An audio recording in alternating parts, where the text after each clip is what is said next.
நான் சிவகிருஷ்ணாவோட அம்மா. சிவகிருஷ்ணாக்கு age 6 years ஆகுது. ஒரு 2.5 இயர்ஸ் பேக் வந்து மாருதி சேவாக்கு வந்தோம்.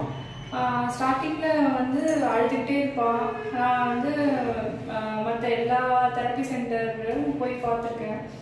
ஆக்சுவலாக நான் பெங்களூர்லேருந்து இங்கே வந்தேன். அங்கே பெருசாக ஒன்றும் தெரப்பி சென்டர் எதுவும் கிடையாது. நான் போன தெரப்பி சென்டர்லேயுமே அந்த ஒரு மாதிரி மணி மைண்டடாக தான் இருந்தாங்க. அந்த 1 hour கிளாஸ் எடுத்து முடிச்சாங்க. உள்ளே பண்ணுவாங்களா பண்ண மாட்டாங்களா எதுவுமே தெரியாது. டோர் க்ளோஸ் ஆகிதான் இருக்கும். பேரண்ட்ஸ் யாரும் என்ன எதுவும் பார்க்க முடியாது. இம்ப்ரூவ்மெண்ட் அதில் வந்து எனக்கு பெருசாக வந்து வரல. அதுக்கப்புறம் சென்னை வந்து இங்கே நிறைய தெரப்பி சென்டர் இருக்குன்னு சொன்னாங்க. வந்தப்போ எனக்கு இங்கே கான்டாக்ட் கிடச்சிது. சரி நான் இங்கே வந்து பார்த்தப்போ உள்ள தெரப்பி நல்லாவே கொடுக்குறாங்க. பேரண்ட்ஸும் உள்ள வந்து அலோவ் பண்ணாங்க. எப்படி இம்ப்ரூவ்மெண்ட் ஆகுதுன்னு நம்மளா கிட்ட இருந்து பார்க்கலாம் என்ன பண்ணுறாங்க அப்படின்னு சொல்லிட்டு. இவன் ஸ்டார்டிங்கில் வந்து அழுதுகிட்டு இருப்பான். எங்கே போனாலுமே தூக்கிட்டு போகணும். அந்த மாதிரி பிரச்சனைலாம் இருந்துச்சு. ஒரு 1.5 monthsலேயே வந்து ரெகுலராக போக ஆரம்பிச்சிட்டான். உள்ள அந்த கலரிங் பண்ணுறது, வீட்டுக்கு அந்த ஹோம்ஒர்க் பண்ணுறது, அந்த ரைட்டிங்கில் வந்து அந்த கலரிங் மூலமாக தான் ரைட்டிங் வந்துச்சு. அப்புறம் திருப்பூர் வந்து எக்ஸசைஸ் மூலமாகவே சொல்ல வச்சாங்க. அதில் தான் கொஞ்சம் கொஞ்சம் ஸ்பீச் வந்து ஸ்டார்ட் ஆகிடுச்சு. கலரிங் பண்ணுறது கலரிங் அப்படின்னு சொல்ல ஆரம்பித்தான். அதுக்கப்புறமா ரைட்டிங்கும் கொஞ்சம் கொஞ்சமாக இம்ப்ரூவ் ஆச்சு.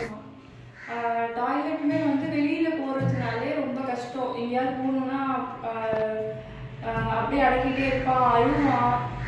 இங்கே வந்து நம்ம போகணுன்னா நானும் கூடவே இருந்து ஹெல்ப் பண்ணிவிட்டு அப்படி தான் க்ளீன் பண்ணிட்டு வரணும்.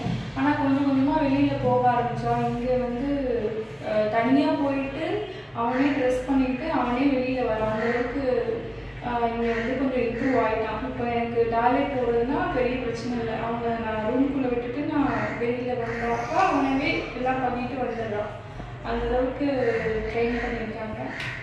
நெக்ஸ்ட்டு சாப்பாடு விஷயமும் லஞ்சுமே வந்து காலைல டிஃபன் வந்து இந்த இட்லி தோசை அந்த மாதிரி ட்ரையான டெக்ஸ்சரில் உள்ளது சாப்பிட்ருவான். லஞ்சுனா அந்த சாப்பாடு குழம்பு சாம்பாருன்றது ரொம்ப கஷ்டம்.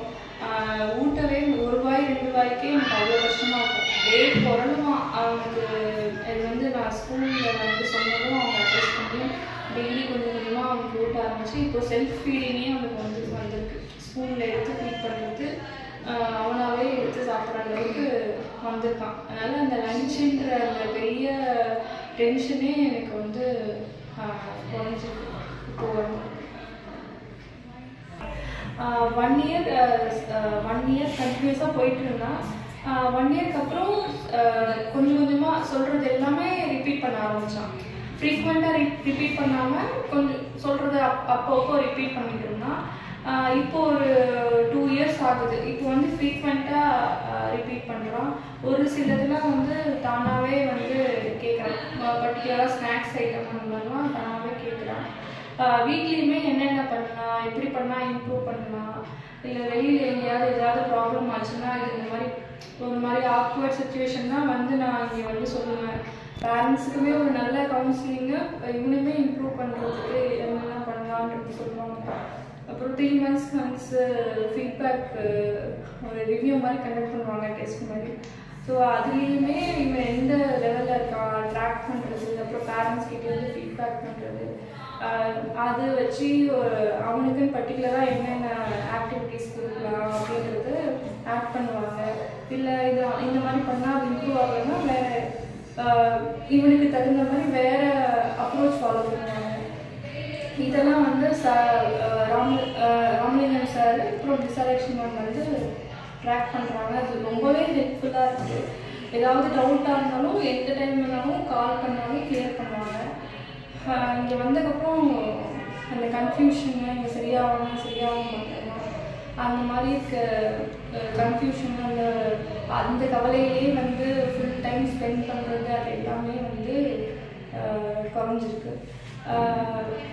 ட்ரெஸ்ஸிங் வைஸுமே இப்போது பட்டன் போடுறதுலாம் அதுக்குமே தனியாக ப்ராப்ளம் வந்து சொன்னாக்கா அதுக்குன்னே பர்டிகுலர் செஷன் கண்டக்ட் பண்ணி அதை போட அது 2-3 வீக்ஸ்லேயே போட வச்சுட்டாங்க. அந்த மாதிரி ப்ராப்ளம்ஸ் நம்ம என்னென்ன சொல்கிறோமோ அது வந்து அடுத்த செஷன்லேயே வந்து ஸ்டார்ட் பண்ணி அது ரெகுலரைஸ் பண்ணிடுவாங்க. ஏஜ் வந்து அவனுக்கு 6 years ஆகுது. 6 yearsல அவனுக்கு வந்து நார்மல் ஸ்டூடெண்ட் எந்த லெவலில் இருப்பாங்களோ மோரார்லெஸ் அந்த அகாடமிக் வைஸ் என்ன போகுதோ அந்த அளவுக்கு அச்சீவ் பண்ணியிருக்காங்க. நான் ஸ்டார்டிங்கில் ஒரு 3.5 years இங்கே வந்தேன். 6 years. இப்போ அவனுக்கு என்னென்ன தெரியுதுன்னா ஒரு தமிழில் ஒரு 2 lines, இங்கிலீஷில் ஒரு 2 lines கண்டினியூஸாக ஓரளவுக்கு சொல்கிறான்.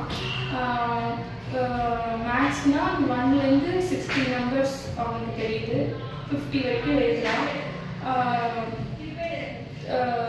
ப்ளஸ் அடிஷன் சப்ட்ராக்ஷன் அடிஷனில் வந்து 1+1 அளவுக்கு தெரியுது.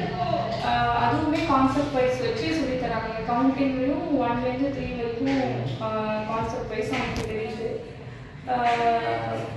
ஸ்பீச்சுமே இந்த ஸ்டோரி டெல்லிங் அந்த 3 step ஸ்டோரி அதை வச்சு கொஞ்சம் கொஞ்சமாக இப்போ வந்து வீட்டிலே அடிக்கடி சொல்ல ஆரம்பிக்கிறான். பேச்சுமே ரொம்ப லவுடாக வராது. இந்த மாதிரி ஹஸ்கி டோனில் தான் வந்து பேசுவான். அதுவுமே இப்போ கொஞ்சம் பரவாயில்ல. சீக்கிரமாக அவனுக்கு வந்து படிப்படியாக எல்லாம் சரியாகும்னு நான் வந்து லாய்ட் மிஷின் பர்டிகுலராக 2.5 years வரைக்கும் அவங்க தான் எடுத்துக்கிட்டு இருக்காங்க. அவங்களுக்கும் செலக்ஷன்